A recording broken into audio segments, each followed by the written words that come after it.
Welcome back to 02 Million Crypto. My name is GC. We are live. Yes, we are live.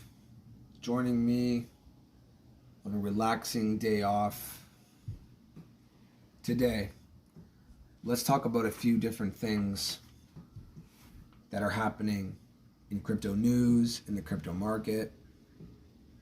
Number one, the biggest news story that I found today is Jamie Dimon from JP Morgan is issuing a worst case scenario and coming chaos that might boost crypto prices in a nightmare Fed price scenario.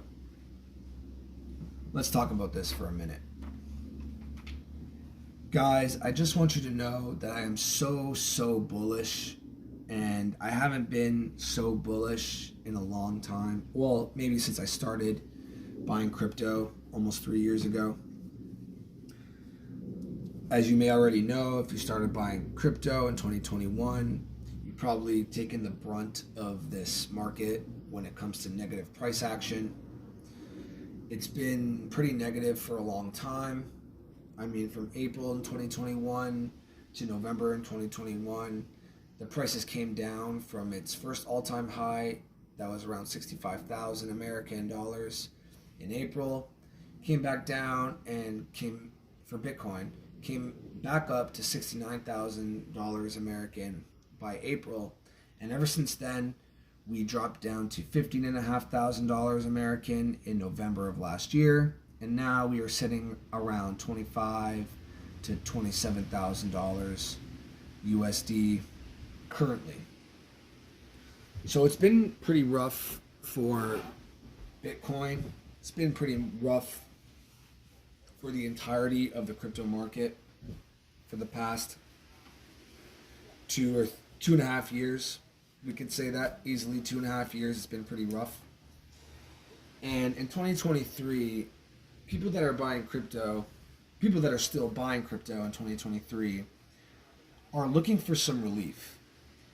As much as people that buy crypto know where this space is headed in the long term, and we know that crypto will be the saving grace for money, generally, for the common person to survive in today's world, to fight against inflation, to be able to pay for the extra luxuries in life that we all enjoy.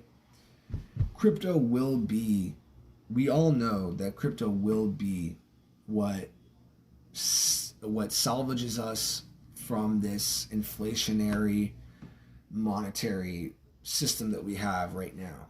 And inflation is a real thing, guys. If you don't understand how inflation works, it's basically the government or centralized entities choosing to do things that only devalue the money that we all hold.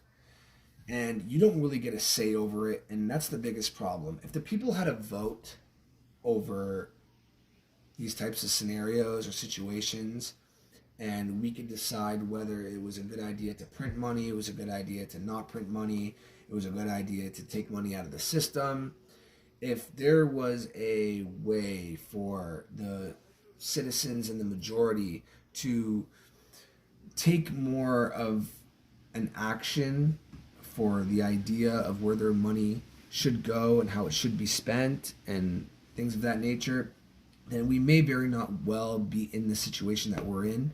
But that's not how money works, and that's not how these centralized entities like to do things. They like to take action and decide to do whatever they're going to do, and we just have to do things in our everyday lives to try to survive whatever they're going to throw at us.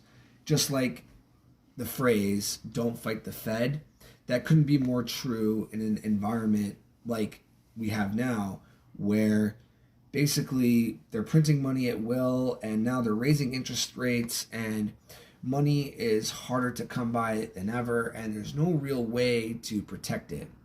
And when you have guys like Jamie Dimon from JP Morgan, who has been saying different types of things about crypto for a long time. For example, years ago, he would say that crypto is a future, and then a year later after that, he'll say that crypto is worthless and Bitcoin is just a Ponzi scheme.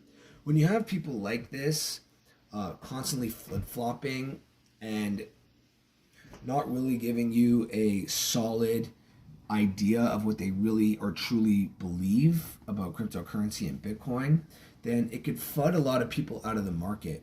And what we have now is him flip-flopping back to being, I guess, more bullish on Bitcoin and crypto, saying that because of the Fed's actions and because of their printing and them raising interest rates the way they are, we're in a situation where Bitcoin, Ethereum, XRP, and a lot of these different cryptocurrencies can spike in price basically as an offset to the actions that they've taken. What a lot of people don't understand about assets is that a lot of the times a bull run occurs for any market, or the reason prices go up for any asset is basically because the money that's in circulation has increased, and the prices of assets are offsetting the fact that these dollars are now in circulation. If you go back to 2020 and look at the charts before the COVID crash, everything was moving up. And then when COVID happened, the news came out that the virus was spreading, the markets crashed. But shortly after that, all the markets started to increase quite rapidly from this around the fall of 2020 to about the spring of 2021.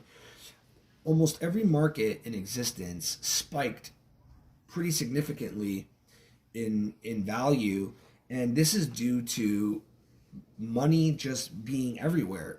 Money just being as people like to say, money printer go burr. So as soon as they turn on the money printers, there's more money in circulation, and that allows people to buy more assets. First of all, it allows people to buy more assets, and second of all, the value of money is decreasing, so the value of assets should go up. But if we're talking on a long-term scale, if we're thinking of making money or life-changing wealth or financial freedom, if we're thinking about those type of things, you have to be long-term in markets. If you're short-term in any market, you will treat it more as a casino more than anything, because you're looking to get in and get out, and you're not really looking to take any losses. And I'll tell you right now, if you're going to be investing long term in any market, you will suffer losses. You have to. There's no way around it. Of course, you could start buying right at the beginning of a bull run and make as much more money than, or suffer less losses than the majority of investors, but eventually somewhere down the line you are going to run into a red day, and it's pretty much unavoidable. I mean, you could try to time the market, but a lot of long-term investors have admitted that trying to time the market or timing the market is very difficult, and more people that try to time the market lose money, always making moves, always thinking to themselves they can make more money by getting in and getting out and things of that nature.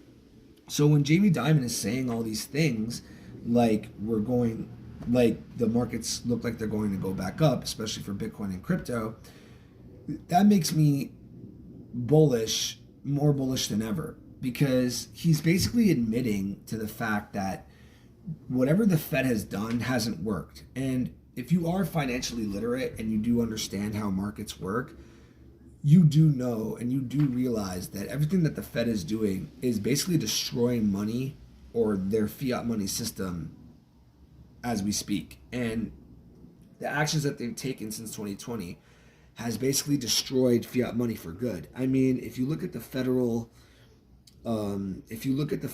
debt that just in the U.S.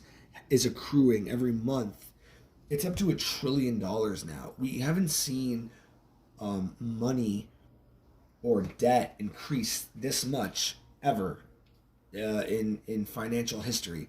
I mean, $1 trillion every month being added to the U.S. debt is not a joke, guys. You need to understand that, yes, you may only make a couple $100 every couple of weeks or whatever the case may be, but that little amount of money that you're making can take you a long way when you're investing it, when the government and these centralized financial institutions are literally hindering their own system. And hindering isn't even a good word. They're literally destroying their own system of money, guys. So the crumbs that you have left to invest, especially in cryptocurrency, where there's different ways to basically keep most of your money invested and still have access to your money, whether the price goes down or up.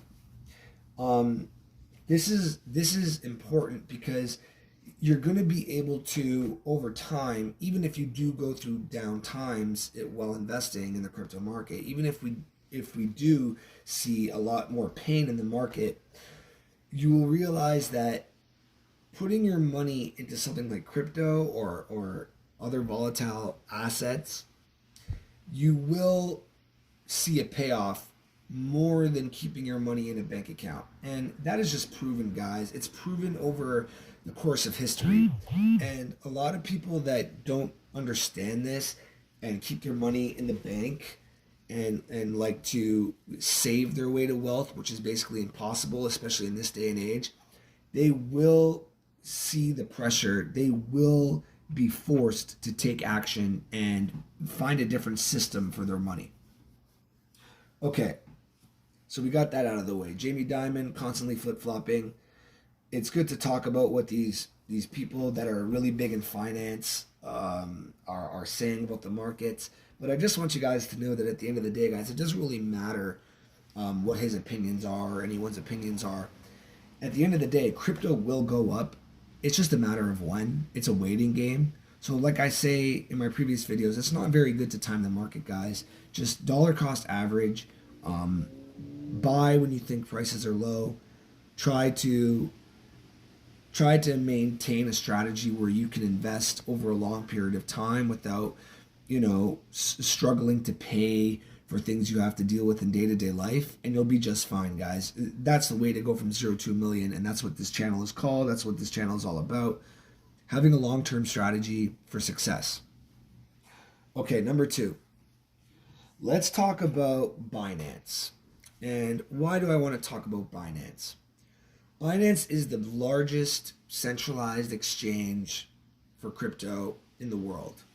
And the way they achieved this is by making good moves, especially early on. If you compare Binance to an exchange that completely collapsed like FTX, Sam Bankman-Fried, the man behind FTX, or formerly FTX, was using a lot of leverage with a lot of people's money that were putting money into the exchange. People that were buying crypto on FTX didn't realize that the money that they were actually using and using the money that they were putting into FTX, they didn't realize that money was being used to leverage against other crypto assets by Sam Bankman-Fried so that he could profit more off of the market moving one way or another. And what people that were investing in FTX didn't realize is a lot of the money that they were putting in wasn't actually going towards the crypto asset itself. They were getting the crypto, but when it came to the money on the books, Sam Bankman-Fried was fudging the numbers, and Alameda Research was fudging the numbers, and using people's funds to play around and try to make more money.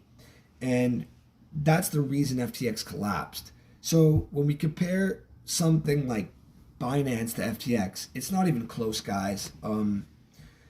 CZ, the leader of Binance, has always made very smart moves when it comes to funds. He has, the Binance Smart Chain and the centralized exchange where people can buy and buy crypto, sell crypto, withdraw and deposit crypto. And they're saying that there's a lot of layoffs. There's a lot of layoffs when it comes to Binance right now. And you have to understand that all exchanges, whether centralized or decentralized, will struggle in bear markets.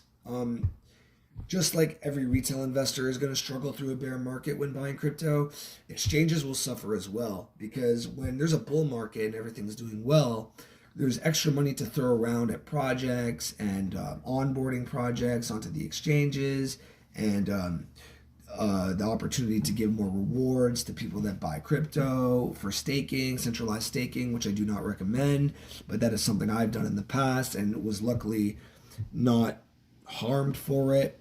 A lot of people saw what happened to Celsius and FTX and exchanges like Voyager that completely collapsed, and things like this of this nature happen because of bad management of funds and basically nefarious actions, especially when it comes to people that are actually putting their money on the platform,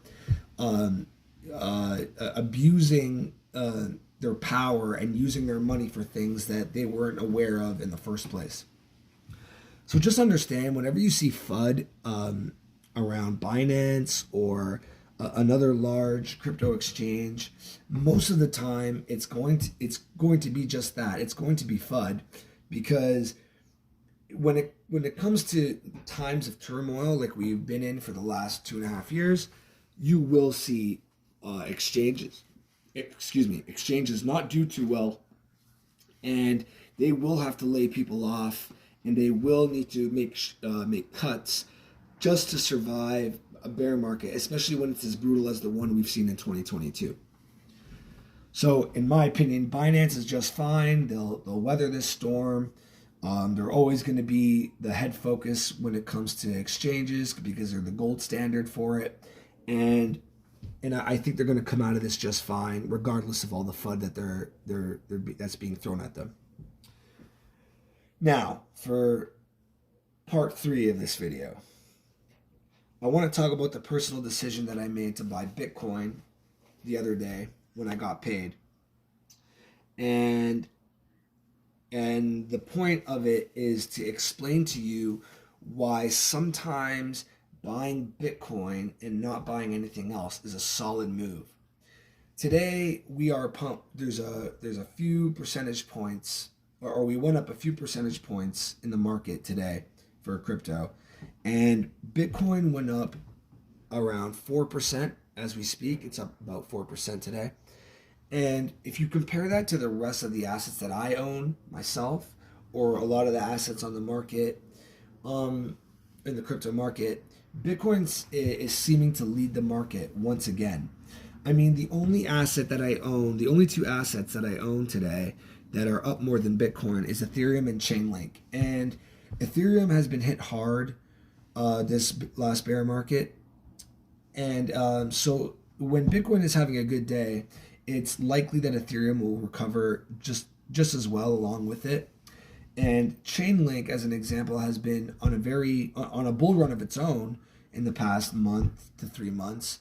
So we're seeing some altcoins start to move and show some strength, which is a good thing. But me buying only Bitcoin was basically putting my money into an asset that I believe is going to go up, and I believe that it's going to move up faster than the rest of the crypto market right now. And like we talked about before, guys, if you're not putting your money into something that's going to move first, you will be missing the fastest train. And although Bitcoin doesn't move up as much as the rest of the crypto market by the end of a bull run, it may move at the beginning of the bull run, and it might protect your wealth in situations like we have now. Another thing is, with all the fundamentals for Bitcoin that we have now, like the speculation of a spot ETF, the halving event that's coming next year, you don't want to put your money in something that's not as guaranteed as Bitcoin. And like I've said in the past, I will continue to buy altcoins, but right now I still feel like Bitcoin is the right move to be putting your money into compared to other assets, because it's just such a great time for Bitcoin as an investor. It's like I said, guys, I've never been so bullish on crypto, and and you know, like, just saving an extra few dollars here and there to invest is such a good feeling, knowing that where we're going is going to be so spectacular in the grand scheme of things, guys. Like, crypto hasn't even seen it the true bull run it deserves yet. I mean, the last bull run that we were in basically got cut off due to a few different factors. One being Elon Musk saying that Bitcoin wasn't environmentally friendly enough to keep on Tesla's balance sheet, things like that. So we are going to great places when it comes for crypto, but I do believe that Bitcoin will be leading the way in the short term, and obviously as time passes, I will be buying different altcoins that I'm bullish in, such as Cardano, XRP, Dogecoin. These are the ones I really have my eye on. So yeah, so in a situation like this, buying Bitcoin was the right move to make because it is moving a lot better than a lot of the altcoins that I do own. And like I said, guys, we got to continue to change our strategy. You can't keep the same strategy all the time. You have to look at the market for what it is right now. Say to yourself, is Bitcoin the safe haven asset, and is it going to move the quickest right now, or is my money better off being thrown into an altcoin? And I think we found out that that move I made about a week ago has paid off. So that's something you guys gotta keep an eye on. Be vigilant when it comes to crypto. Like I said, keep your head on a swivel, and don't forget, if you don't change your strategy, you will be left behind in this market. And the easiest way to make money in crypto is to diversify, but don't over diversify. Keep a level head about things, and buy when markets are red, so we can all go from 0 to a million crypto.